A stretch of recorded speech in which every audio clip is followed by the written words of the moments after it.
आज हम इसमें नदी अपवाह तंत्र से संबंधित जितने भी इम्पोर्टेंट क्वेश्चन हैं और इनसे संबंधित जो परियोजनाएं, जलप्रपात, झीलें और इनके नदियों किनारे बसे हुए शहर जो एग्ज़ाम में पूछे जाते हैं, ये सारी चीज़ें हम इस वीडियो में देखेंगे। यहाँ से 100% हर एग्ज़ाम में क्वेश्चन पूछे ही जाते हैं। ये बहुत ही इम्पोर्टेंट चैप्टर है फ्रेंड्स, तो आप ये वीडियो बिल्कुल स्किप मत कीजिएगा। आप ये पूरा वीडियो देखिएगा। तो चलिए वीडियो शुरू करते हैं।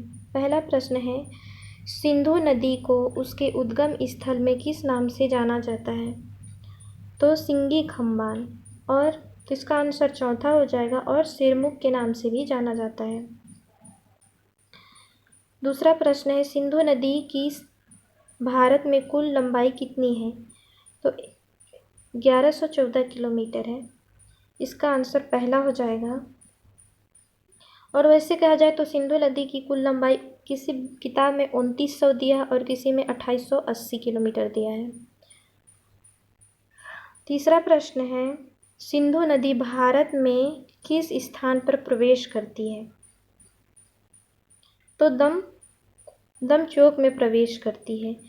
यहाँ तीसरा में ये मिस्टेक हो गया है, यहाँ गिलगित है, तो इसको सुधार लीजिएगा। और ये दमचौक हो जाएगा। इसका आंसर चौथा हो जाएगा, क्योंकि स्थान पूछा है इसलिए दमकोच ये होगा। चौथा प्रश्न है, सिंधु नदी की सहायक नदियां हैं। तो झेलम और चेनाब। तो आंसर इसका पहला हो जाएगा, क्योंकि बागमती सिंधु की सहायक नदी नहीं है। इसके साथ सतलज दिया है, ये सहायक नदी है। ब्यास भी इसकी सहायक नदी है, तो आंसर इसका पहला सही हो जाएगा, झेलम और चेनाब।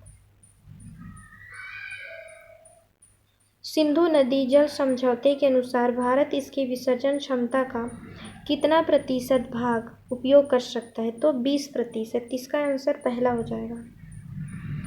झेलम नदी का उद्गम किस स्थान में हुई है? तो शेषनाग झील। इसका आंसर तीसरा हो जाएगा। मंगला डैम किस नदी पर स्थित है? झेलम नदी पर। तो इसका आंसर दूसरा हो जाएगा। टिहरी परियोजना कहाँ स्थित है? उत्तराखंड में। और ये जो इसका आंसर पहला हो जाएगा, ये जो परियोजना है टिहरी परियोजना, ये भागीरथी और भिलांगना नदी पर बनाई गई है। 9वां प्रश्न है, जवाहर सागर परियोजना किस नदी पर स्थित है? तो ये चंबल नदी पर स्थित है। इसका आंसर पहला हो जाएगा। रणजीत सागर परियोजना का अन्य क्या नाम है? तो थीन सागर परियोजना, थीन परियोजना भी इसे कहा जाता है। तो इसका आंसर तीसरा हो जाएगा। 11वां प्रश्न, दामोदर घाटी परियोजना कहाँ स्थित है? तो झारखंड, पश्चिम बंगाल। तो इसका आंसर पहला हो जाएगा। 12वां प्रश्न है, गांधी सागर परियोजना किस नदी पर स्थित है? चंबल नदी पर। इसका आंसर तीसरा हो जाएगा। 13वां प्रश्न है, ब्रह्मपुत्र नदी को अरुणाचल प्रदेश में किस नाम से जाना जाता है? तो दिहांग सियांग। तो इसका आंसर चौथा हो जाएगा। जब ये वहाँ प्रवेश करती है अरुणाचल प्रदेश में, तो अब इसे सियांग या दियांग के नाम से जाना जाता है। मांजुली द्वीप कहाँ स्थित है? तो असम में स्थित है। इसका आंसर तीसरा हो जाएगा। राष्ट्रीय जल मार्ग संख्या 1 किस नदी पर बनाया गया है? तो गंगा नदी पर। तो इसका आंसर पहला हो जाएगा। और इसमें ब्रह्मपुत्र नदी पर जो है राष्ट्रीय जल मार्ग 2 बनाया गया है। 16वां प्रश्न है, भारत में चेनाब नदी की कुल लंबाई कितनी है? तो 1180 किलोमीटर। इसका आंसर हो जाएगा पहला। 17वां प्रश्न है, भारत की सबसे लंबी नहर है? तो इंदिरा गांधी नहर है। तो इसका आंसर चौथा हो जाएगा।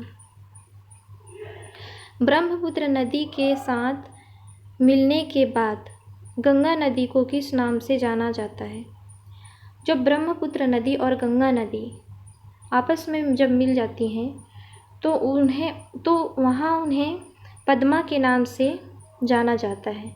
गंगा नदी का नाम वहाँ क्या हो जाता है? पद्मा। तो इसका आंसर हो जाएगा चौथा। अलकनंदा नदी भागीरथी नदी किस प्रयाग में मिलते हैं? तो ये दोनों देवप्रयाग में मिलते हैं। इसका आंसर पहला हो जाएगा। और यहीं फिर यह गंगा नदी कहलाती हैं।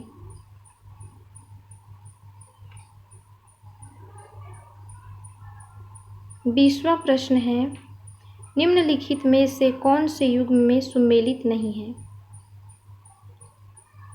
एक साइड जलप्रपात दिया है और एक साइड नदी। कपिल धारा प्रपात नर्मदा नदी पर, तो ये तो सही है।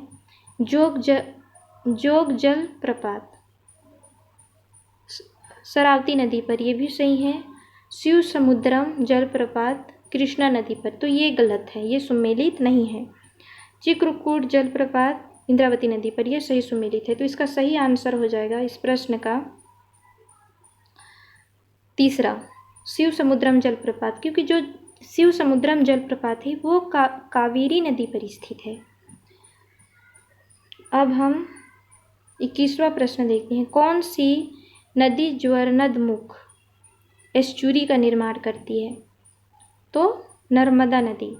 नर्मदा नदी, तो इसका आंसर पहला हो जाएगा। नर्मदा और ताप्ती नदी ये दोनों भ्रंश घाटी से होकर बहती हैं और ये एस्चुरी का निर्माण करती हैं।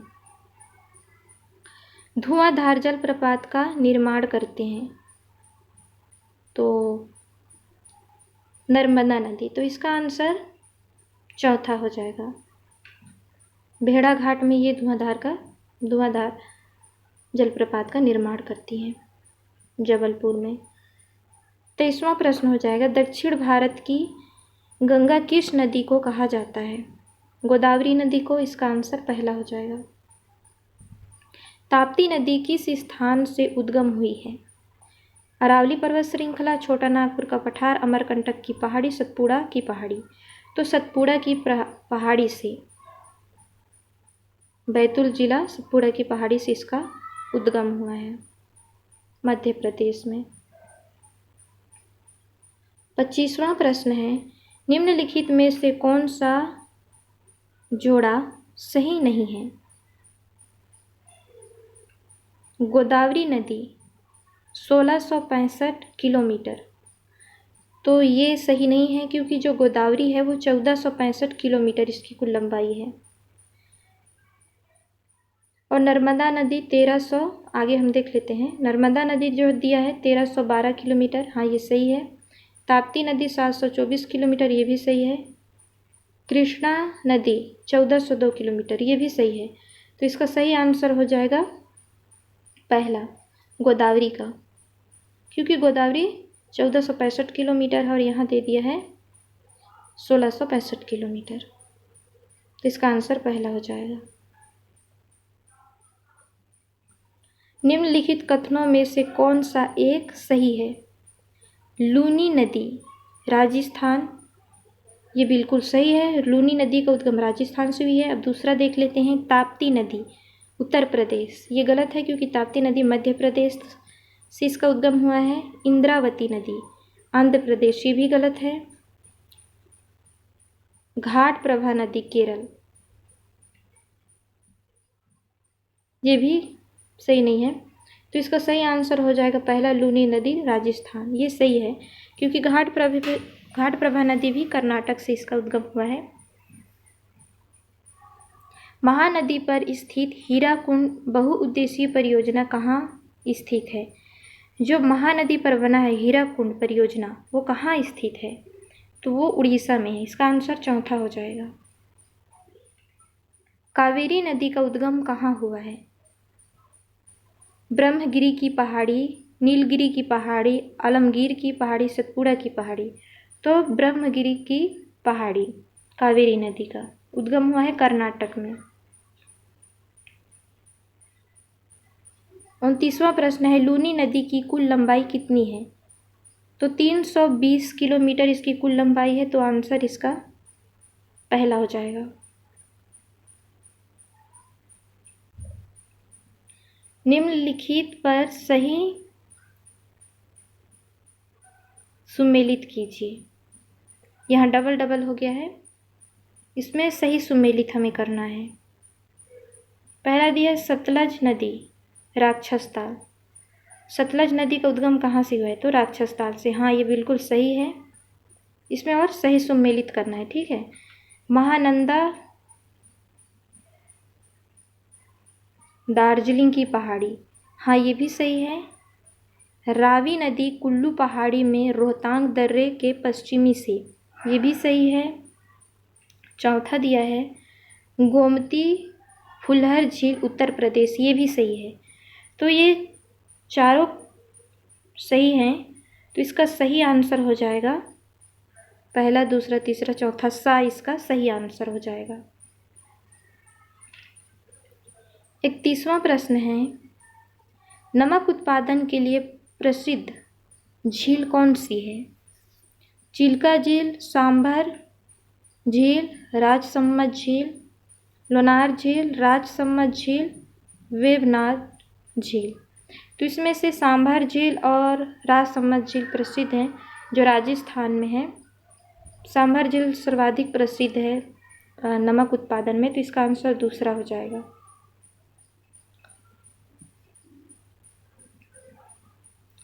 बत्तीसवां प्रश्न, हुसैन सागर झील कहाँ स्थित है? तो तेलंगाना में स्थित है। इसका आंसर पहला हो जाएगा। भारत की सबसे लंबी झील कौन सी है? वुलर झील, लोनार झील, चिल्का झील, वेवनाथ झील, लैगूर झील। तो वेवनाथ झील जो है भारत की सबसे लंबी झील है, तो इसका आंसर चौथा हो जाएगा।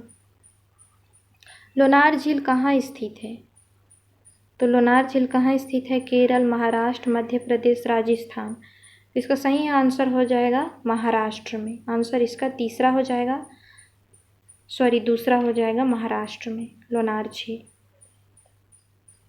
35 प्रश्न, पंपा सरोवर झील कहाँ स्थित है? पंपा सरोवर जो है इसका आंसर दूसरा हो जाएगा, पहला हो जाएगा, कर्नाटक में। पंपा सरोवर झील कहाँ स्थित है? तो कर्नाटक में स्थित है। कोलेरू झील कहाँ स्थित है? कोलेरू झील इसका आंसर तीसरा हो जाएगा, आंध्र प्रदेश में स्थित है। अमृत क्रांति किससे संबंधित है? बांध निर्माण करने की परियोजना है, नदियों को जोड़ने की परियोजना, नहरों की परियोजना, जल की बचाव परियोजना। तो अमृत क्रांति किससे संबंधित है? नदियों को जोड़ने की परियोजना से संबंधित है। इसका आंसर जो है दूसरा हो जाएगा, नदियों को जोड़ने की परियोजना। 38वां प्रश्न है, चूखा पनबिजली परियोजना एवं संकोच बांध समझौता किन दो देशों के मध्य है? तो इसका आंसर तीसरा हो जाएगा, भारत और भूटान के मध्य है।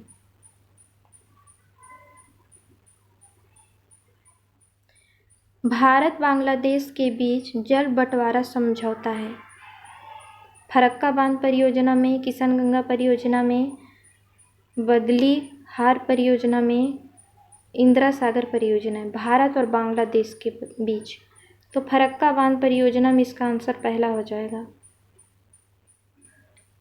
रामगंगा का उद्गम स्थल है। तो जो रामगंगा नदी है उसका उद्गम कहाँ से हुआ है? नैनीताल से। तो इसका आंसर पहला हो जाएगा, नैनीताल के निकट गढ़वाल की पहाड़ी से रामगंगा। तो फ्रेंड्स, वीडियो अगर आपको पसंद आई तो वीडियो को लाइक कीजिएगा और अपने फ्रेंड लोग के साथ शेयर भी कीजिएगा। तो आज के लिए बस इतना ही। आप लोग को वीडियो पसंद आई हो तो ज़रूर लाइक कीजिएगा। तो थैंक यू, और बेल आइकन को भी प्रेस कर दीजिएगा। Thank you so much. और एक बात और है, अगर किसी भी तरह की जो भी इसमें मिस्टेक हुई हो ये तो आप ज़रूर कमेंट करके भी बताइएगा। ठीक है, बस इतना ही।